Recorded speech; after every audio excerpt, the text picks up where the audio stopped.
Hey everyone, this is Professor Sana Ansari and welcome back to my YouTube channel. Friends, in our today's video lecture, we are going to start a most important question and the question is World Trade Organization. Yes दोस्तों, आज के इस video lecture में मैं आपको World Trade Organization पे based 3 question को cover करवाने वाली हूँ, जिसमें सबसे पहला आपका होगा principles of WTO World Trade Organization, functions of WTO and last will be the agreements of WTO. इन तीनों क्वेश्चन में से कोई एक ना एक क्वेश्चन तो डेफिनेटली आपको बोर्ड एग्जाम में देखने को मिलेगा दोस्तों। सो चलिए इन तीनों ही क्वेश्चन की तैयारी कर लेते हैं, जो भी पूछा जाए तो आराम से लिख पाएंगे। ठीक है, सो नो आपको मैं ये बता दूं कि लास्ट वीडियो लेक्चर में हम लोगों ने structure of balance of payment सीखा, साथ ही साथ हमने सीखा कि structure of balance of payment में जो डिसइक्विलिब्रियम आता है ना, उसके क्या टाइप्स है अलग अलग और उसके क्या रीजन है, कॉजेस। सो अगर आपको वो वीडियो भी चेक करना है या देखना है, सो डेफिनेटली मैं लिंक को डिस्क्रिप्शन में ऐड कर दूंगी, आप वहां से देख सकते हैं। और या फिर 20 एपिसोड का मैंने बेसिकली आपके लिए जो एक प्लेलिस्ट बना रखा है मेरे यूट्यूब चैनल पे, आप प्लेलिस्ट में भी जाके वीडियोस को चेक कर सकते हैं। ठीक है, सो आज का जो हमारा वीडियो ये डे 10 है और एपिसोड 10 है, लेक्चर 1 है दोस्तों। सो चलिए स्टार्ट करते हैं और सीखते हैं। वीडियो थोड़ा होने वाला है लेंदी, लेकिन आपको कनेक्टेड होना है क्योंकि हम भी तो डेफिनेटली 3 क्वेश्चन को कवर करने जा रहे हैं दोस्तों। सो सबसे पहले हम पढ़ेंगे इसके प्रिंसिपल्स क्या है और हम ये जानेंगे कि सबसे पहले डब्ल्यूटीओ होता क्या है। ठीक है दोस्तों, सो हम लोग सबसे पहले यहाँ पे इंट्रोडक्शन को कवर करने जा रहे हैं। हम ये देखेंगे कि इंट्रोडक्शन में आपका डब्ल्यूटीओ कब इंट्रोड्यूस हुआ, ये कब एस्टेब्लिश किया गया, ये किसका रिप्लेसमेंट है और ये काम क्या करता है। ठीक है दोस्तों, सो इंट्रोडक्टरी पार्ट में हम यही सारी चीजें ऐड करेंगे। सो सबसे पहले आपको दिखाई दे रहा होगा the World Trade Organization that is WTO came into existence on 1st Jan 1995। अब दोस्तों आपको ये याद रखना है फॉर द ऑब्जेक्टिव पर्पस कि डब्ल्यूटीओ का एग्जिस्टेंस कब से स्टार्ट हुआ है। सो Jan 1st 1995 से। ठीक है, it was established to replace the General agreement on trade and Tariff, on tariff and trade we can say GATT. GATT जो है ना दोस्तों, ये 1948 में ही जो है चालू कर दिया गया था, इसके ऑपरेशन स्टार्ट हो चुके थे 1948, बट 1948 में जो है इसे हम गैट नाम से जानते थे, general agreement on tariffs and trade. मतलब जो भी टैरिफ लगेगा, जो भी ट्रेड करेंगे इंटरनेशनली, उसके क्या रूल्स एंड रेगुलेशंस होंगे, उसके लिए हम लोगों ने गैट को 1948 में बनाया दोस्तों। बट इसी का ही रिप्लेसमेंट, किसका, गैट का रिप्लेसमेंट इज डब्ल्यूटीओ, जो हम लोगों ने Jan 1st 1995 में स्टेब्लिश किया था दोस्तों। अब डब्ल्यूटीओ काम क्या करता है? So WTO is an international organization that deals with the global rules of trade between the nation. ठीक है, नेशन जो अलग अलग कंट्रीज है, इनके बीच में जो भी लेन देन होगा, ट्रेड होगा, इंपोर्ट एक्सपोर्ट होगा, उसको फ्रीली एंड स्मूथली कैसे कंडक्ट करना है, इसके रूल्स एंड रेगुलेशंस जो है कौन बनाता है? डब्ल्यूटीओ बनाता है। और ये एक इंटरनेशनल ऑर्गेनाइजेशन है because it deals with multiple Nations. Okay दोस्तों, तो चलिए ये हो गया हमारा इंट्रोडक्टरी पार्ट। आई होप आपको इंट्रोडक्शन लिखने में अब कोई दिक्कत नहीं होगी। बस बताना है कि WTO is a replacement of GATT और इसके काम क्या है। अब हमारे पास नया क्वेश्चन आता है दोस्तों एग्जाम में, अगर आपको प्रिंसिपल पूछेंगे कि भाई जो ये वर्ल्ड ट्रेड ऑर्गेनाइजेशन है, जो इंटरनेशनली नेशंस को ट्रेड करने में और smoothly conduction and freely conduction के लिए हेल्प करता है ना, इसके प्रिंसिपल क्या है? क्योंकि इतनी बड़ी ऑर्गेनाइजेशन होगी, सो डेफिनेटली इसके कुछ रूल्स एंड रेगुलेशंस होंगे दोस्तों। सो डब्ल्यूटीओ के क्या प्रिंसिपल है? सबसे पहला, non discrimination. See basically discrimination refers to what, के भेदभाव वगैरह करना, पार्शियलिटी करना, बायसमेंट करना, अप्स एंड डाउन्स, फ्लक्चुएशंस, या सिंपली भेदभाव समझे। Non discrimination will be opposite of discrimination. Non discrimination का मतलब होता है कि कोई भी किसी भी तरीके का भेदभाव, पार्शियलिटी या बायसमेंट नहीं होना। ठीक है, सो सबसे पहला जो डब्ल्यूटीओ का रूल है दोस्तों, वो यही है कि बिल्कुल भी बायसनेस, पार्शियलिटी किसी भी कंट्री के साथ नहीं होनी चाहिए, बिकॉज इंटरनेशनली नेशंस का जो है यहाँ पर डीलिंग हो रहा है।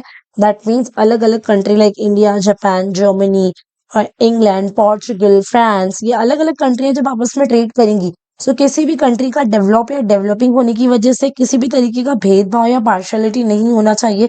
ये हमारे डब्ल्यूटीओ का सबसे पहला रूल है फ्रेंड्स, जिसे हम कहते हैं non discrimination. On the basis of what, see यहाँ पे मोस्ट फेवर्ड नेशन, बहुत ज्यादा टाइम ऐसा होता है कि डब्ल्यूटीओ के बहुत सारे मेंबर्स ऐसे हैं जो इनसे कनेक्टेड है। डब्ल्यूटीओ की जो मेंबर कंट्रीज है दोस्तों, इनको हम लोग मोस्ट फेवर्ड नेशन कहते हैं। सो डब्ल्यूटीओ ने एक प्रिंसिपल बनाया है कि वो उनसे कनेक्टेड मेंबर कंट्रीज को ज्यादा से ज्यादा फायदा दे सकेंगे, क्योंकि वो उनका पार्ट है। ठीक है, सो जिससे उनके मेंबर कंट्रीज के नहीं होगा। दूसरा पॉइंट हमारे पास आपको दिखाई दे रहा है नेशनल ट्रीटमेंट।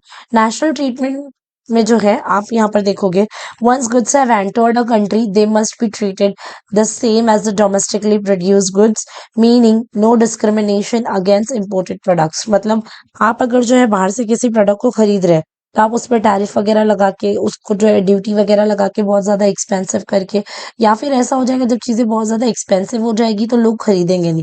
सो ऐसा होगा कि इम्पोर्टेड गुड्स के साथ जो है थोड़ा सा डिस्क्रिमिनेशन हो सकता है। सो डब्ल्यूटीओ का रूल ही ये है कि आपको किसी भी बेसिस पे डिस्क्रिमिनेशन नहीं करना है। ठीक है। फिर आता है आपका point number 2, that is free trade. WTO promote करता है फ्री ट्रेड को दोस्तों, कि जितने भी मेंबर कंट्रीज है इन लोगों के बीच में जो भी ट्रेड, जो भी तरीके का लेन देन होगा वो फ्रीली होगा, स्मूथली होगा। किसी भी तरीके के रिस्ट्रिक्शंस, टैरिफ्स, एक्सेसिव ड्यूटीज वगैरह ये लोग नहीं लगाएंगे, ना ही कोटा। ठीक है। फिर आपके पास नेक्स्ट पॉइंट है predictability. The WTO aims to create stable environment for trade by ensuring that countries follow clear consistent rules. ठीक है। predictability, this allows businesses to plan for the future with confidence knowing that trade policies will not change unexpectedly. predictability का मतलब होता है कि WTO ने अपने rules and regulations को इस तरीके से सेट किए कि फ्यूचर में भी मेंबर नेशंस जो है आराम से प्रेडिक्ट कर सकते हैं और अपने काम को अनएक्सपेक्टेडली, कि इनमें कोई चेंजेस नहीं आएगा, और आराम से कर सकते हैं। ठीक है। अनएक्सपेक्टेड चेंजेस का आने का मतलब होता है कि अचानक से रूल्स एंड रेगुलेशंस का चेंज हो जाना, which can affect you adversely and your businesses to.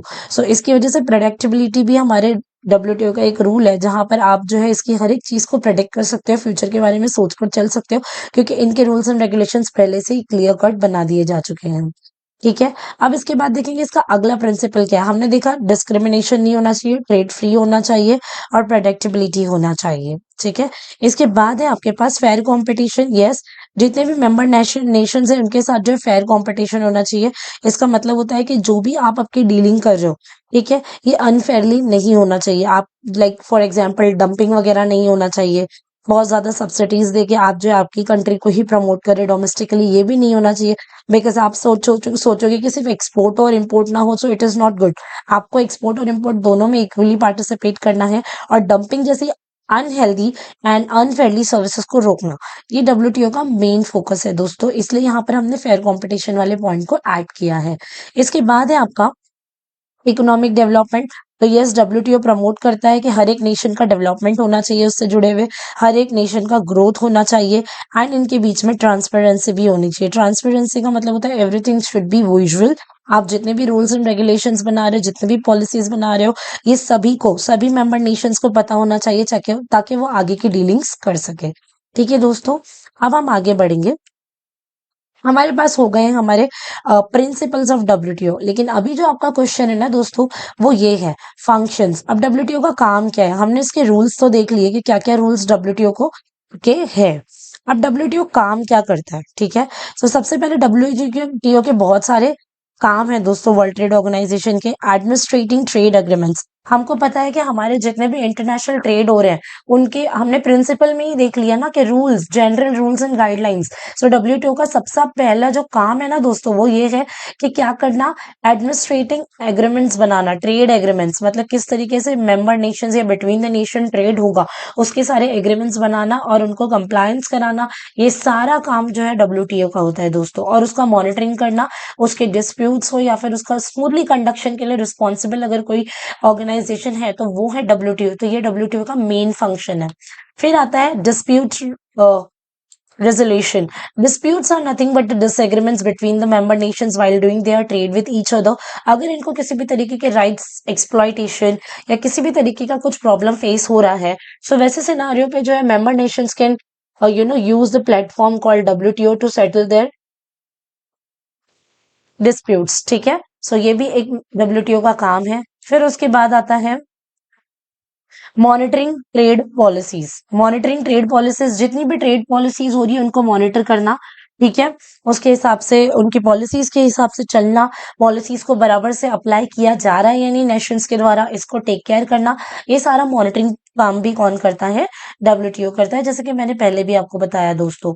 ठीक है। अब हम बढ़ते हैं आगे, इसके फर्दर फंक्शंस को समझते हैं। ट्रेड नेगोशिएशन, सी डब्ल्यूटीओ एक ऐसा प्लेटफॉर्म है ना दोस्तों, जहां पर अलग अलग कंट्रीज आपस में ट्रेड कर सकती है और साथ ही साथ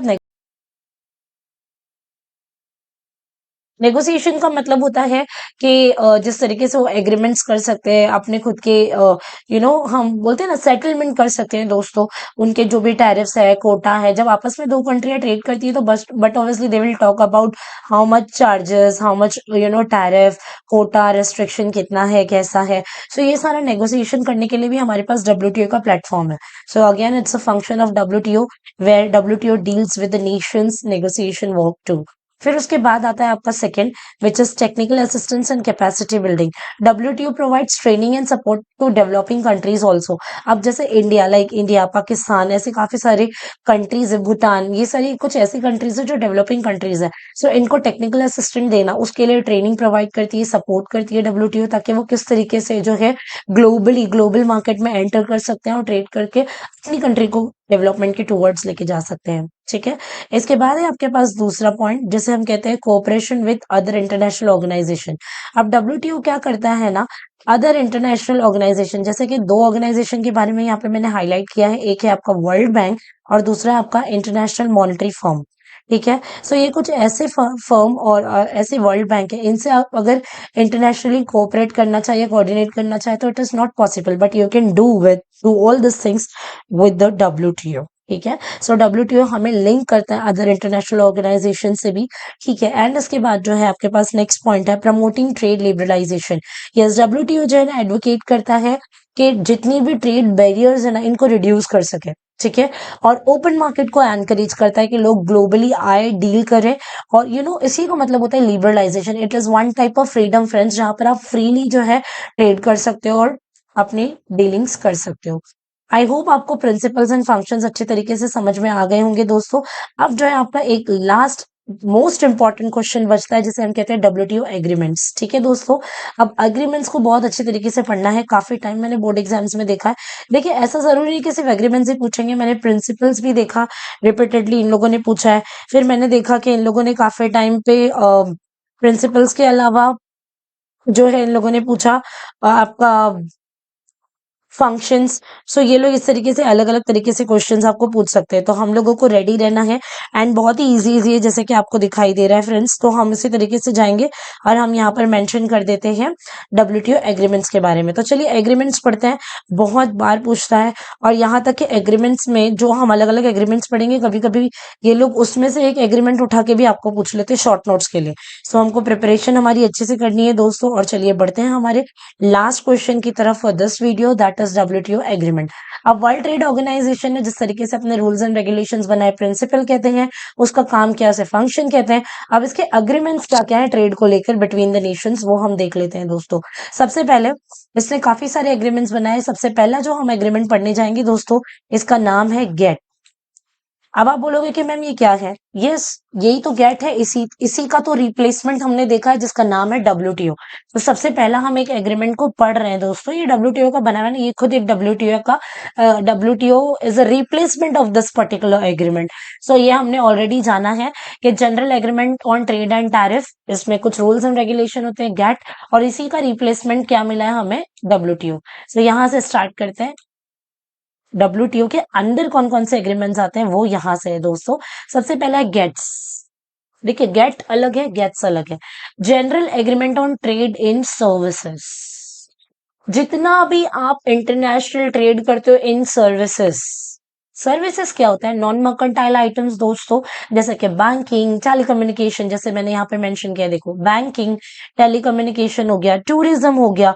ये सब क्या है दोस्तों? ये सारी चीजें भी हम बाहर देश में बेचते हैं, लेकिन ये गुड्स नहीं है ना दोस्तों, इन्हें हम कहते हैं सर्विसेज। तो इसके ऊपर जो एग्रीमेंट्स बनाए गए ना, banking, tourism, telecommunication and other services पे, दोस्तों इसके जो डील करता है ना, इन सारी सर्विसेज से जो एग्रीमेंट डील करता है, इन सारी सर्विसेज को बेचना या खरीदने में जो भी रूल्स एंड रेगुलेशंस हमें फॉलो करने हैं, उसे हम कहते हैं GATS, general agreement on trade in services.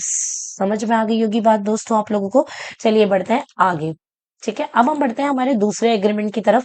सो पहला मैंने आपको बताया, दैट वाज जस्ट गेट्स। अब हम पढ़ते हैं दूसरा, जो आपको स्क्रीन पे दिखाई दे रहा है, agreement on trade related aspects of intellectual property rights, जिसे हम शॉर्ट फॉर्म में कहते हैं ट्रिप्स।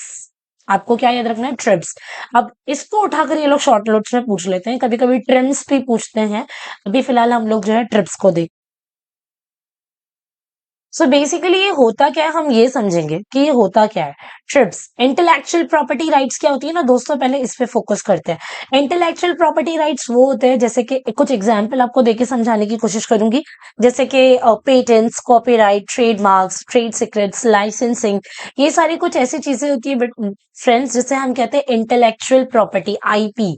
तो इंटेलेक्चुअल प्रॉपर्टी भी खरीदी और बेची जाती है। सो इसके लिए जो रूल्स एंड रेगुलेशंस बनाए गए हैं डब्ल्यूटीओ के द्वारा, उनको मेंशन किया गया ट्रिप्स एग्रीमेंट में, जिसको हम कहते हैं agreement on trade related aspects of intellectual property right. जब आप सर्विसेज बेचते खरीदते हो तो आपने गैट्स देखा। जब आप intellectual property rights like copyright, patents, trademarks वगैरह का खरीदारी या बेचोगे, जैसे बहुत सारी म्यूजिक होती है ना दोस्तों जिसमें कॉपीराइट आता है, बहुत सारे प्रोडक्ट्स एंड आइटम्स होते हैं जिसपे ट्रेडमार्क होता है, पेटेंट्स होते हैं, आप इसे ऐसे ही खरीद बेच नहीं सकते हैं दोस्तों। सो ऐसे सारे प्रोडक्ट्स को अगर आप खरीद बेच रहे हो, इंपोर्ट कर रहे हो, एक्सपोर्ट कर रहे हो इंटरनेशनली, उसके लिए भी एग्रीमेंट्स होते हैं जो दर्ज किए गए हैं आपके ट्रिप्स एग्रीमेंट में। सो आई होप आपको दो एग्रीमेंट्स अच्छे तरीके से समझ में आ गए होंगे।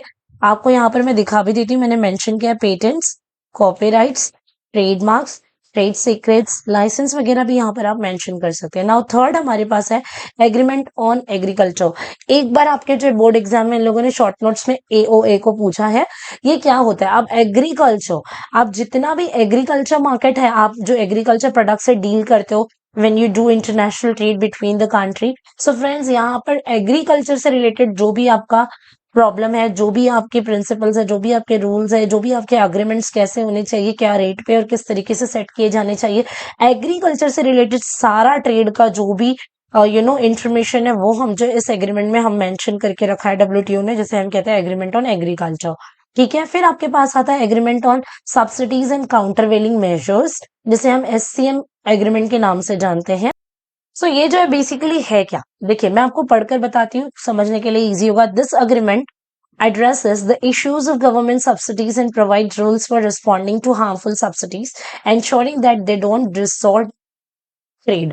बहुत ज्यादा टाइम ऐसा होता है जहाँ पे गवर्नमेंट आपको कुछ तरीके की सब्सिडीज देती है, एंड स्पेशली कहाँ पर देती है, डोमेस्टिक कंट्री में। फॉर एग्जांपल इंडिया जो है आपकी डोमेस्टिक कंट्री पे, मतलब यानी कि डोमेस्टिकली इंडिया अपनी डोमेस्टिक कंपनीज को किसी तरीके का अगर सब्सिडीज देती है, सो ये लोग क्या करेंगे, सब्सिडीज मिलने की वजह से कंपनियों को छूट मिल गया, जैसे टैक्स में कुछ रियायत मिल गई, या फिर रॉ मटेरियल में किसी तरीके का छूट मिल गया। सो ऐसे में क्या होगा ना दोस्तों, कि जो डोमेस्टिक कंपनियां, इनके प्रोडक्ट्स जो चीपर रेट में हो जाएंगे, क्योंकि अब इनको डोमेस्टिक प्रोड्यूसर्स को ज्यादा जो अपने तरीके से तरफ से टैरिफ, टैक्सेस वगैरह नहीं पे करना पड़ रहा है, तो इनके प्रोडक्ट सस्ते हो जाएंगे, which is good for us as a domestically हम सोचे Indian citizen, so it is good for us. लेकिन जहां पर आप इंटरनेशनल ट्रेड में बात करोगे, तो कहीं ना कहीं आपके डोमेस्टिक कंपनीज का अच्छा चलने की वजह से कंपनियां चले, लेकिन गवर्नमेंट इनको सपोर्ट ना करे, क्योंकि ये हार्मफुल सब्सिडीज में आ जाएगा अगर आप इंटरनेशनली देखोगे तो। क्योंकि आपका प्रोडक्ट फिर आपके देश में तो बिकेगा ही, लेकिन जो चीजें जब आप बाहर से खरीद रहे थे वो आपका रुक जाएगा। सो इससे कहीं ना कहीं इंटरनेशनल ट्रेड जो है आपका डिस्टोर्ट होगा। सो इसको मेंटेन करने के लिए हम लोगों ने एससीएम एग्रीमेंट बनाया, यानी कि डब्ल्यूटीओ ने बनाया दोस्तों, जिसे हम कहते हैं सब्सिडीज एंड काउंटरवेलिंग मेजर। ठीक है, फिर आपके पास आता है next agreement on sanitary and phytosanitary measure. ठीक है, अब इसके बारे में हम पढ़ेंगे। देखिए, अब ये सैनिटरी एंड फाइटोसैनिटरी जो मेजर्स है ना, आप इसमें ध्यान दोगे, सो ये स्पेशली जो food safety, animal plant health, इनसे रिलेटेड सब कुछ बनाया गया है, प्लांट लाइफ, ये ना, ये सारी चीजों के ऊपर जो एग्रीमेंट बनाया गया है, क्योंकि आप कुछ भी प्रोडक्शन करें तो वो इतना एक्सेसिव नहीं होना चाहिए कि नुकसान हो। ठीक है, तो इस बेस पे ये बनाया गया है दोस्तों। सो यहाँ तक हमने देखी कुछ एग्रीमेंट्स। अब कुछ एग्रीमेंट्स ही बचे हैं दोस्तों। Agreement on technical barriers on trade, जब ट्रेड करते कुछ टेक्निकल बैरियर्स आ रहा है तो उसके लिए भी रूल्स एंड रेगुलेशंस, अगर आप कुछ ऑब्स्टिकल फेस कर रहे हो वाइल डूइंग ट्रेड, तो उसके लिए एग्रीमेंट्स बना दिए गए। Then we have another one, trade facilitation agreement, TFA. मतलब आपका ट्रेड जो है हार्मोनाइज होना चाहिए, ज्यादा डिस्प्यूट्स नहीं होना चाहिए, बहुत ज्यादा डिस्कॉर्ड नहीं होना चाहिए, उसको स्मूथली कंडक्शन करने के लिए भी एग्रीमेंट्स है। And then we have agreements on safeguards. So ये सेफ गार्ड्स जो है रूल्स एंड रेगुलेशंस बनाए गए, जो किसी भी तरीके का हार्म चीजें ना हो, कुछ भी ऐसा प्रॉब्लम ना हो जाए जो बिटवीन द नेशंस किसी भी तरीके के डिस्प्यूट्स को एड्रेस कर दे। सो ये सारी चीजों से बचने के लिए हम लोगों ने एग्रीमेंट्स ऑन सेफगार्ड्स भी बनाए दोस्तों। सो यहाँ तक हम लोगों ने मल्टीपल, हम ये कहेंगे कि अलग अलग तरीकों के एग्रीमेंट्स पढ़े हैं, लेकिन मैं आपको ये बता दूं कि आपको इनमें से कुछ एग्रीमेंट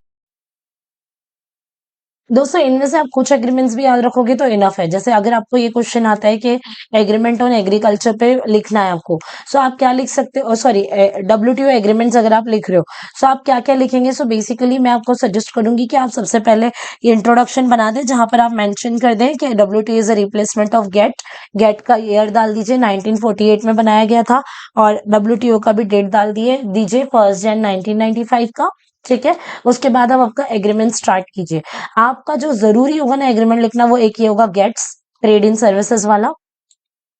फिर ट्रिप्स के बारे में आपको लिखना बहुत जरूरी है, आप ट्रिप्स वाला लिखो, AOA लिखे। और उसके बाद से आपको जितना भी आप जितना याद कर सकते हैं, 5 से 6 एग्रीमेंट आप आपके अकॉर्डिंगली याद कर लीजिए। ठीक है, सो यहाँ पर हमने जो है हमारे टोटल 3 क्वेश्चंस कवर किए दोस्तों। अगर किसी को भी कोई भी डाउट एंड डिफिकल्टी है, so you all can do comment on my YouTube channel. So that's all enough for today, friends. We'll meet again in our next video lecture. We're gonna cover our day 11 and episode 11 soon. So bye bye. Have a nice day, everybody.